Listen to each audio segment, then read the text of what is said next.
இறையேசுவில் பிரியமான சகோதர சகோதரிகளே, நமது ஆண்டவர் இயேசு கிறிஸ்துவுடைய திருப்பெயரால் உங்களுக்கும் உங்கள் குடும்பத்தில் இருக்கிற அனைவருக்கும் அன்பும் சமாதானமும் மகிழ்ச்சியும் உண்டாவதாக. அன்புமிக்கவர்களே, ஜூன் மாதம் 12ஆம் தேதி தாயாம் திரு அவை தூய்மை மிகு இயேசுனுடைய திரு இருதயத்தினுடைய பெருவிழாவை தான் கொண்டாடுகிறது. அன்புமிக்கவர்களே, இந்த விழாவினுடைய வரலாற்று பின்னணியை நம்ம பார்த்தோம் என்றால், இந்த விழாவிற்கான விவிலிய அடிப்படை என்பது யோவான் நற்செய்தி 19வது அதிகாரத்திலேயே குத்தி திறக்கப்பட்ட நம் ஆண்டவர் இயேசு கிறிஸ்துவனுடைய அந்த இதயத்திலிருந்து இரத்தமும் தண்ணீரும் வழிந்தோடியது என்று தான் விவிலியத்திலிருந்தே நம்ம இதை வாசிக்கிறோம்.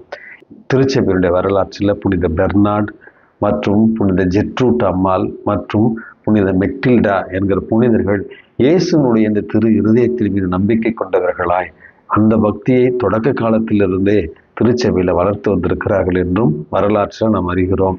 அதற்கு பிறகு 17வது நூற்றாண்டில் பிரான்சு தேசத்தை சார்ந்த புனித மரிய மார்கரெட் அலகாக் என்று சொல்லப்படுகிற த விசிட்டேஷன் சபையை சார்ந்த ஒரு அருட்சகோதரிக்குத்தான் நமது ஆண்டவர் இயேசு கிறிஸ்து தன்னுடைய திரு இருதயத்தை வெளிப்படுத்துகிறார் பல காட்சிகள் வாயிலாக. தொடக்கத்தில் இதை நம்ப மறுத்து அவர்களுடைய சபை துறவிகளே பிற்காலத்தில் அவருடைய ஆன்மீக குருவாக இருந்த ஒரு சேச சபை குரு புனித கிளவுதிய தி லா கொலம்பியரே என்று சொல்லப்படுகிற அவருடைய சாட்சியங்களை வைத்து தான் இந்த இயேசு கிறிஸ்துவனுடைய அந்த திரு இறுதிய காட்சி உறுதிப்படுத்தப்பட்டது. நமது ஆண்டவர் இயேசு கிறிஸ்துவனுடைய அந்த திரு இறுதிய பக்தி உலகம் முழுவதும் பரப்பப்பட்டது.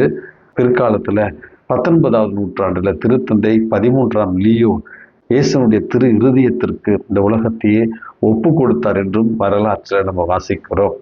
ஆகவே வரலாற்று பின்னணி என்றால் திருச்சபையுடைய தொடக்க காலத்திலிருந்து இன்று வரையில இந்த பெருவிழா, இந்த பக்தி முயற்சி உலகம் முழுவதும் கொண்டாடப்பட்டு கொண்டு வருகிறது. திரு இருதய காட்சியில நம்ம பெற்றிருக்கிற அந்த திரு இருதயத்தை ஏதோ இயேசுவனுடைய வெறும் இதயமாக நம்ம கருதக்கூடாது. மாறாக இயேசுவை நமக்கு முழுவதுமாக பிரதிபலிக்கிற ஒரு அடையாளமாகத்தான் இருக்கிறது என்பதை இன்றைக்கு நம்ம புரிந்து கொள்ள வேண்டும். இயேசுனுடைய அந்த திரு இருதய அந்த காட்சி, அந்த திருப்படத்தை நம்ம எப்படி புரிந்து கொள்ள வேண்டும் என்றால், அந்த திரு இருதயத்திற்கு மேலாக இருந்து கொண்டிருக்கிற அன்பு தீ என்பது இயேசு நம் மீது கொண்டிருக்கிற அன்பையும் அளவற்ற அன்பையும் நமக்கு நினைவுபடுத்துகிற, நமக்காக ஒவ்வொரு நாளும் பற்றி எரிந்து கொண்டிருக்கிற அவருடைய தூய அன்பை நமக்கு நினைவுபடுத்துவதாகத்தான் திரு இருதயத்திற்கு மேலே இருந்து கொண்டிருக்கிற அந்த அன்பு தீ நமக்கு நினைவுபடுத்துகிறது. இரண்டாவது, திரு இருதயத்தை சுற்றி இருக்கிற இயேசுவனுடைய அந்த முள்முடி. வழக்கமாக இயேசுவனுடைய முள்முடி இயேசுவனுடைய சிரசு மேலத்தான், தலையின் மேலத்தான் இருக்கும் சிலுவையினுடைய அந்த காட்சியில. ஆனால் இந்த இடத்துல அந்த முள்முடி இயேசுனுடைய இருதயத்தை சுற்றி இருப்பதற்கான காரணம், நம்முடைய பாவங்கள் இயேசு கிறிஸ்துவனுடைய இதயத்தை ஒவ்வொரு முறையும் காயப்படுத்துகின்றன, மிகுந்த மன வேதனையை இயேசுவுக்கு அவைகள் தருகின்றன என்று அந்த முள்முடி நம்முடைய பாவத்தையும் பாவத்தால் கிறிஸ்துவுக்கு ஏற்படுகிற அந்த மன வேதனையும் குறிப்பதாகத்தான் முள்முடியை நம்ம அறிகிறோம். அதற்கு பிறகு திரு இருதயத்திற்கு மேல் வைக்கப்பட்டிருக்கிற திருச்சிலுவையினுடைய அடையாளம் என்பது நமது ஆண்டவர் இயேசு கிறிஸ்துவனுடைய தூய அன்பு. நமக்காக தன்னுடைய திரு தூய இரத்தத்தை கொடுத்து நம்மை மீட்டு கொண்ட, சிலுவையில மரித்து நம்மை மீட்டு கொண்ட அவருடைய அந்த உன்னதமான தியாகத்தை நமக்கு நினைவுபடுத்துகிற ஒரு அடையாளமாகத்தான் அந்த திருச்சிலுவையையும் நம்ம காணுகிறோம். அதற்கு பிறகு இயேசுவினுடைய குத்தி திறக்கப்பட்ட அந்த விழாவினுடைய அந்த காட்சி என்பது இயேசுவினுடைய இதயம் அன்பாலும் இரக்கத்தாலும் நமக்காக காத்திருக்கிறது. நாம் அந்த இருதயத்திற்குள்ள நம்மையே ஒப்பு கொடுத்து அந்த இருதயத்திலிருந்து பாவ மன்னிப்பையும் இரக்கத்தையும் நம்ம பெற்றுக்கொள்ள வேண்டும் என்கிற அழைப்பையும் தான் திறக்கப்பட்ட அந்த காயம் நமக்கு உணர்த்துகிறது. ஆகவே அன்புமிக்கவர்களே, நமது ஆண்டவர் இயேசு கிறிஸ்துவனுடைய இந்த திரு இருதய பெருவிழா என்பது இன்றைக்கு நமக்கு கொடுக்கப்பட்டிருக்கிற முதல் வாசகத்துல நம்ம புரிந்து கொள்வது போல, கடவுள் இஸ்ரேல் மக்கள் மீது எவ்வளவு அன்பு கொண்டிருந்தார், எத்தனை ஆண்டுகள் அவர்களுக்காக காத்திருந்தார், எத்தனை ஆண்டுகள் அவர்கள் கீழ்ப்படியாதவர்களாகவும் அதே நேரத்தில் பாவத்தில் வாழ்ந்தவர்களாகவும் சிலை வழிபாட்டிற்கு தங்களை ஈடுபடுத்தியவர்களாக இருந்தாலும் ஆண்டவர் அவர்களை மன்னித்து கண்டித்து திருத்தி தன்னுடைய சொந்த பிள்ளைகளைப் போல அவர்களை வளர்த்தெடுத்தார், அவர்களை காத்தார், அவர்களை பராமரித்தார் என்கிற பேரன்பைத்தான் முதல் வாசகத்தில் நம்ம வாசிக்கிறோம். நமக்கு கொடுக்கப்பட்டிருக்கிற நற்செய்தி வாசகமானது சுமை சுமர்ந்து சோர்ந்திருப்போரே எல்லோரும் என்னிடத்துல வாருங்கள் அப்படி என்று இயேசுனுடைய திரு இருதயம் நமக்காக நம்முடைய சுமைகளை, நம்முடைய பாவங்களை நம்மோடு சேர்ந்து சுமந்து நம்முடைய அந்த பாவ வாழ்க்கையிலிருந்து மீட்டெடுத்து நமக்கு நிலை வாழ்வையும் நிறை வாழ்வையும் பரிசாக கொடுப்பதற்காக பற்றி எரிந்து கொண்டிருக்கிற, நம்முடைய துன்பங்களை எல்லாம் தாங்கிக் கொள்கிற, நமக்கு மன்னிப்பையும் இரக்கத்தையும் கொடுக்கிற ஒரு அழகான அடையாளமாகத்தான் இந்த விழாவை நம்ம கொண்டாடுகிறோம்.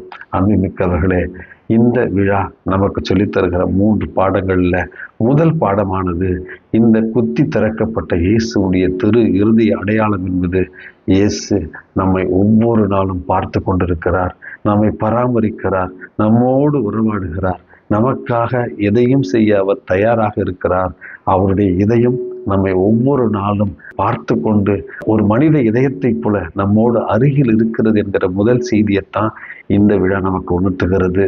ஆகவே நம்முடைய கடவுள், நமது ஆண்டவர் ஏதோ தொலைவில் இருக்கிற ஒரு கடவுள் அல்ல, நமக்கு அருகில் இருந்து நம்மை உற்று நோக்கி நம்மை அன்பு செய்கிற உண்மையான கடவுள் என்பதுதான் முதல் செய்தி. இரண்டாவது ஒரு செய்தி என்பது, நாம் அவரை நம்முடைய பாவத்தாலும் கீழ்ப்படியாத ஒரு நிலையாலும் எவ்வளவு காயப்படுத்தினாலும் நம் மீது பரிவன்பு கொண்டவராய் இரக்கம் கொண்டவராக நமது ஆண்டவர் இருக்கிறார் என்பதுதான் இரண்டாவது ஒரு செய்தி. இந்த உலகத்துல நிபந்தனையின்றி நம்மை அன்பு செய்வதற்கு யார் இருக்கிறார்கள்? அன்பு மிக்கவர்களே, இதோ குத்தி திறக்கப்பட்ட திரு இருதயம் நமக்கு சொல்லித் தருகிற இரண்டாவது பாடம், நிபந்தனை இல்லாமல் கடவுள் நம்மை அன்பு செய்து கொண்டிருக்கிறார். மூன்றாவது ஒரு செய்தி என்பது, நாம் அவரை காயப்படுத்தினாலும் அவர் நம்மை அன்பு செய்வார். திருத்தந்தை பிரான்சிஸ் அவர்கள் அடிக்கடி சொன்ன ஒரு வார்த்தை என்பது, கடவுளை நாம் அன்பு செய்வது எளிது, ஆனால் அந்த கடவுளை நம்மை அன்பு செய்ய அனுமதிப்பது மிக கடினம் என்று சொல்லுவார். அப்படி என்றால், இரு கரம் விரித்தவராய், இதயத்தை திறந்தவராய், ஒவ்வொரு நாளும், ஏன் 24 மணி நேரமும் 7 நாட்களும் நம்மை அன்பு செய்யவும், நம் மீது இரக்கம் காக்கவும், நம்மை மன்னிக்கவும் காத்திருக்கிற, கரங்களை விரித்து நமக்காக காத்திருக்கிற இயேசுடைய அன்பை உணர்ந்தவர்களாய் நம்மையும் நம்முடைய குடும்பங்களையும் அந்த திரு இருதயத்திற்கு ஒப்பு கொடுப்போம். நிலையான நிறைவான மகிழ்ச்சியை பெறுவோம். எல்லாம் வல்ல இறைவன், தந்தை, மகன், தூய ஆவி உங்களையும் உங்கள் குடும்பத்தில் இருக்கிற அனைவரையும் நிறைவாக ஆசீர்வதித்து பாதுகாத்து வழி நடத்துவாராக. ஆமென்.